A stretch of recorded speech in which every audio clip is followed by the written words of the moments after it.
Fala galera, bom, hoje eu tô aqui pra deixar cinéfilo puto e falar de alguns filmes que a crítica detestou, mas que eu gostei. Eu sei que todos esses filmes têm sim pontos negativos, tá? Eu vou tentar ser sensato e falar deles também, mas eu acho que a crítica pegou um pouco pesado demais, eu acho que eles mereciam um pouquinho mais de crédito. Então, antes de começar a falar desses filmes, já quero pedir pra vocês se inscreverem aqui no canal se vocês ainda não são inscritos, deixarem o like de vocês no vídeo também e também de me seguir nas minhas redes sociais que vão ficar aqui na descrição. E é isso, vamos lá falar dessas pedras não tão preciosas do cinema. O primeiro filme dessa lista é A Dama na Água, do M. Night Shyamalan, eu acho que o nome dele se fala assim. É o mesmo diretor do Sexto Sentido, da Vila, de Unbreakable, ele tem bastante filme aí bem cotado, pelo menos o público, assim, no geral, são filmes que se tornaram mainstream, mas normalmente não são filmes que vão muito bem de crítica. Inclusive, ele tem vários e vários filmes que foram muito mal de crítica. A Dama na Água é um deles. Foi um filme lançado em 2006 e que conta a história de um superintendente aí de um condomínio. O cara, ele cuida ali de um condomínio e um dia ele encontra essa mulher que não é moradora do condomínio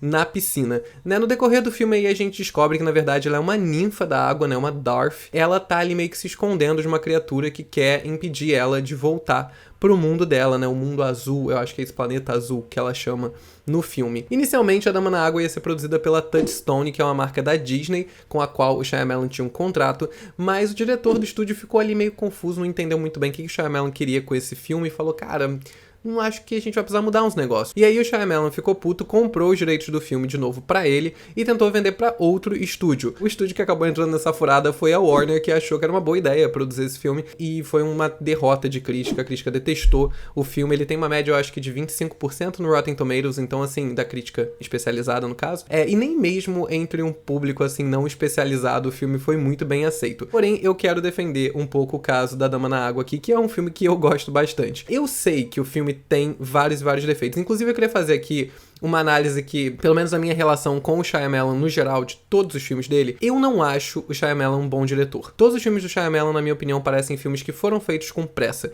Ele roteiriza a maior parte dos filmes, inclusive A Dama na Água também é roteiro dele, e eu acho ele um excelente roteirista. Eu amo as histórias do Shyamalan, não teve nenhum filme dele que eu não falasse, porra, que roteiro bom. Mas tiveram vários filmes dele que eu assisti e falei, meu Deus, que direção tenebrosa. Então, assim, o Shyamalan não é um diretor que eu admiro muito enquanto diretor, porém eu acho ele um ótimo roteirista.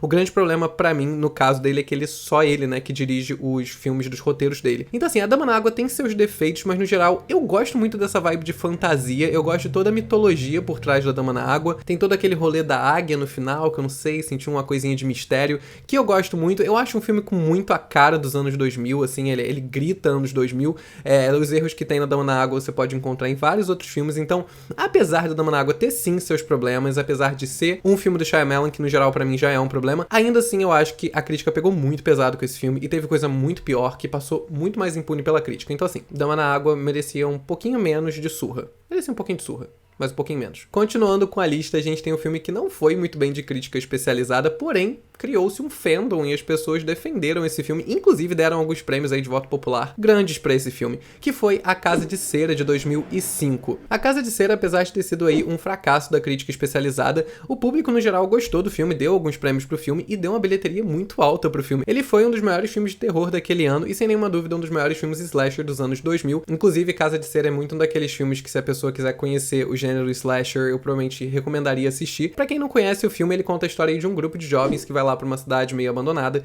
e o carro deles quebra e a única coisa aberta nessa cidade é um museu de cera. Quando eles entram, eles começam a ficar meio assustados ali porque, as estátuas de cera são muito bem feitas e eles começam a perceber que, na verdade, tem mistérios ali que vocês devem estar conseguindo imaginar porque, enfim, inovação não é um grande ponto positivo de Casa de Cera, mas é um filme legal. Eu queria aqui defender Casa de Cera, apesar de saber que, no geral, as pessoas gostam, eu tô aqui falando de filmes que a crítica não gostou, porque eu acho que Casa de Cera é exatamente o que um slasher deveria ser. Tem pessoas bonitinhas, tem putaria, tem a Paris Hilton, que eu acho uma ótima adição em qualquer filme de slasher, e ainda por cima tem um plot que conversa com a gente de alguma forma, porque qualquer pessoa que já foi no Museu de Cera sabe que aquilo ali é bizarro pra caralho. E assim, eu ainda acho legal, porque você consegue ver como é que são as pessoas famosas na sua frente e tal, mas não deixa de ser uma coisa muito esquisita, porque são estátuas muito realistas, que olham dentro dos seus olhos, então assim, eu entendo de onde vem o medo e eu entendo de onde vem o filme. Eu acho que Casa de Cera é um filme que merece, sim, uns aplausos e fico feliz que as pessoas deram esses aplausos, mas até hoje parece que a crítica continua detestando e é isso, foda-se, virou cult clássico e a gente ama. Continuando, a gente tem mais um filme filmes de terror, e esse é um que pessoalmente eu amo muito, mas eu conheço muita gente que detesta, então assim, esse eu já não acho que tem um fandom grande, tá? Tem um fandom grande, só que eu não sei onde é que ele tá, porque meus amigos no geral acham uma merda.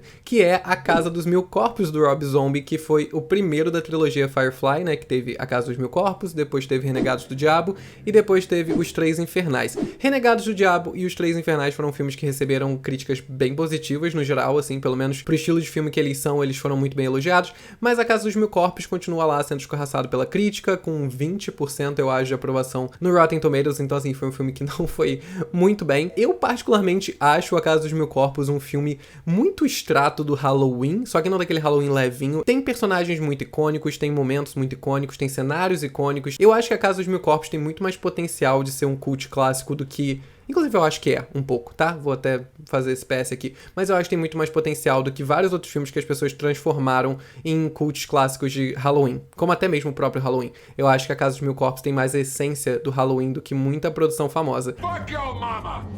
Do! Fuck your sister!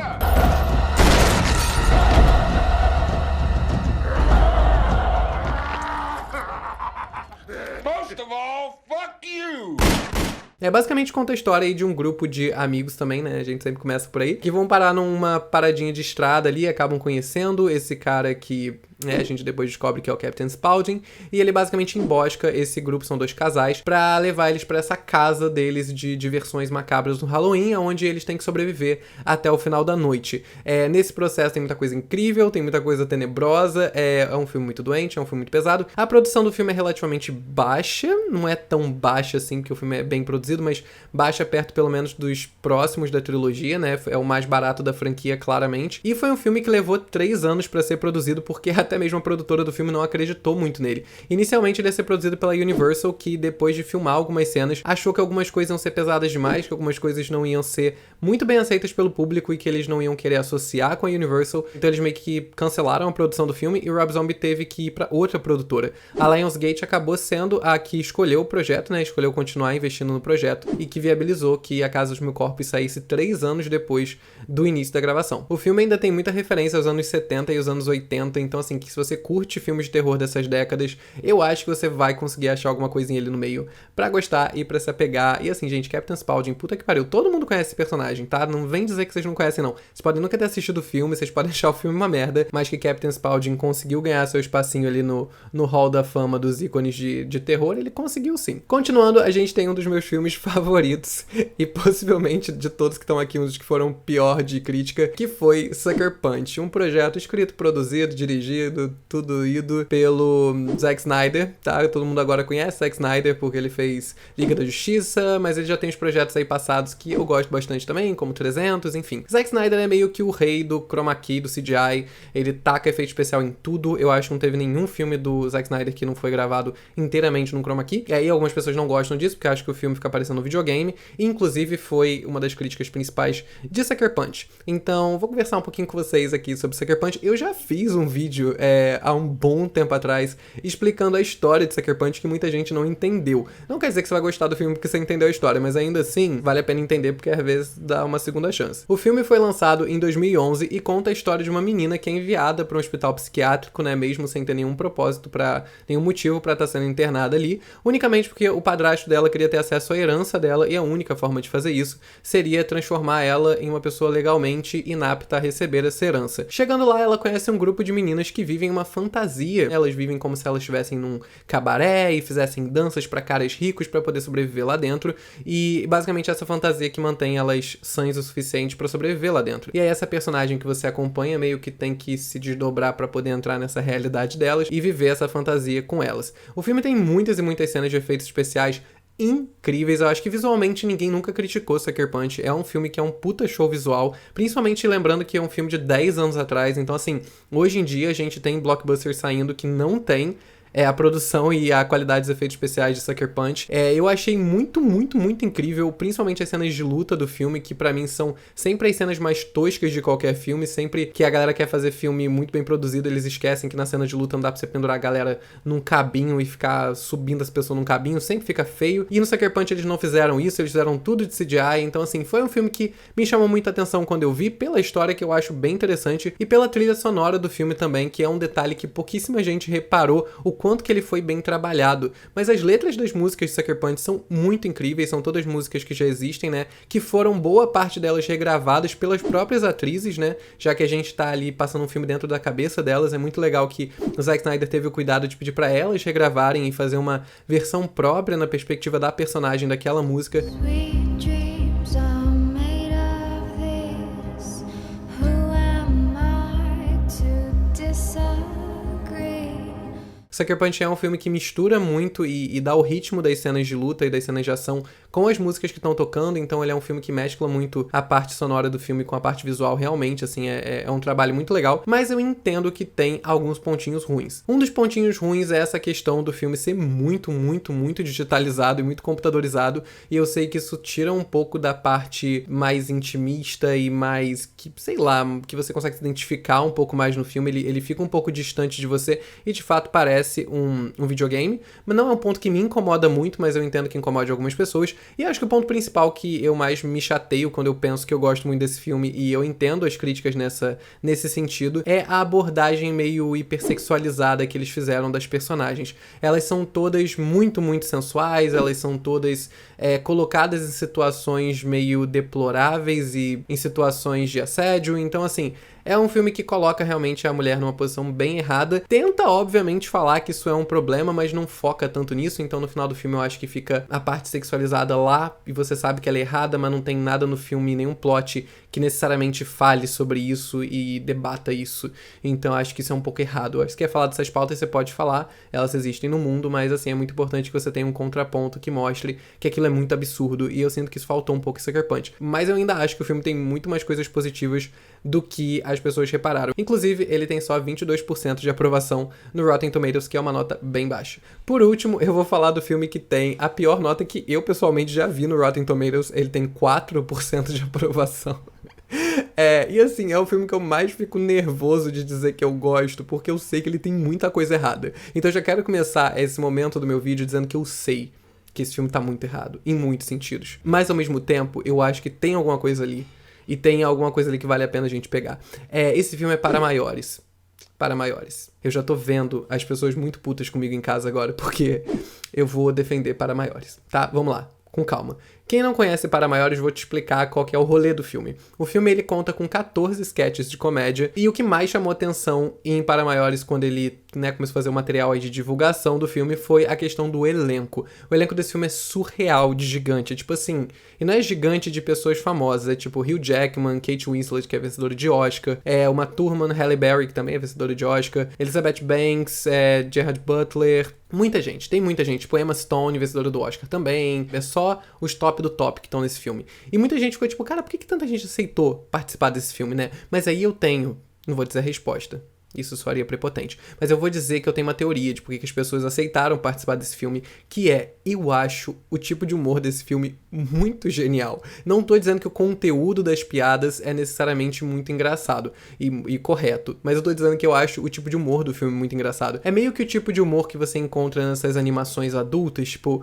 Family Guy, American Dad, Rick and Morty. Eles têm esse tipo de humor muito rápido, muito, muito, muito insano, que quase a gente nunca viu no live action, eu acho. Eu sinto que Para Maiores foi nessa direção. A história do filme, basicamente, é de um garoto que entra numa treta ali com o irmão, porque o irmão sacaneia ele, e ele fala, cara, segura meu irmão aqui no computador rapidinho, enquanto eu encho o computador dele de vírus pra poder me vingar dele. E aí o amigo, pra conseguir segurar o irmão dele lá no computador e dar tempo do garoto encher o computador do menino de vírus, ele inventa que existe um filme chamado Filme 43 e que esse filme fica na Deep Web, que eles precisam entrar na Deep Web, e basicamente você vai assistindo essas sketches como conteúdos da Deep Web, por isso eles são tão insanos quanto eles são no filme. Não é uma coisa sem contexto, né? São os conteúdos que a gente não deveria estar acessando na internet. Acaba que no final tem o rolê de que o filme 43 realmente existe, enfim, tem os outros desdobramentos, mas assim, muito secundários. Esse plot, ele é muito secundário. Realmente é um filme que compila sketches de comédia, cada uma dirigida por um diretor diferente, aquela coisa toda. Eu achei esse filme muito engraçado quando eu assisti, tipo, muito engraçado de ter que pausar o filme pra rir. Muita gente não entende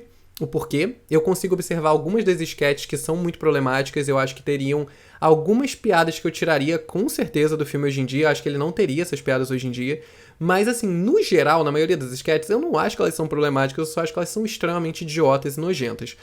E aí, nesse ponto delas serem idiotas e nojentas, eu entendo que muita gente não goste, mas eu particularmente achei muito bom. Achei um tipo de humor que a gente não tá tão acostumado a ver em live actions de comédia, muito mais em desenhos, mas ao mesmo tempo eu acho que foi uma proposta ousadíssima e que, assim, cortando umas 3, 4 sketches e dando uma limpada no resto, eu acho que faria um filme muito bom. Um filme que eu diria assim, então, esse filme é do caralho. Eu não vou dizer que ele é do caralho porque eu sei que ele tem seus problemas, mas assim, em questão do objetivo que eles queriam atingir ali, eu acho que eles meio que atingiram. E eu acho que foi bem feito. Então, assim, para maiores tem um pouco aí, eu gosto um pouco, tá? Mas podem me julgar. Eu tô aceitando julgamento. Enfim, galera, esses foram 5 filmes que a crítica odiou e eu particularmente gosto, mas eu queria saber a opinião de vocês. O que vocês acham desses filmes? Vocês acham eles uma merda completa? Vocês acham eles... Não, pô, eles têm seu valor. Dá pra gente gostar também. E também comentem outros filmes que vocês amam e que a crítica odeia, porque eu quero saber quais são. É isso, eu vou ficando por aqui. Não se esqueçam de se inscrever no canal e deixar o like de vocês no vídeo se vocês gostaram e ainda me aceitam mesmo gostando desses filmes. E é isso, minhas redes sociais estão aqui na descrição. E até o próximo vídeo.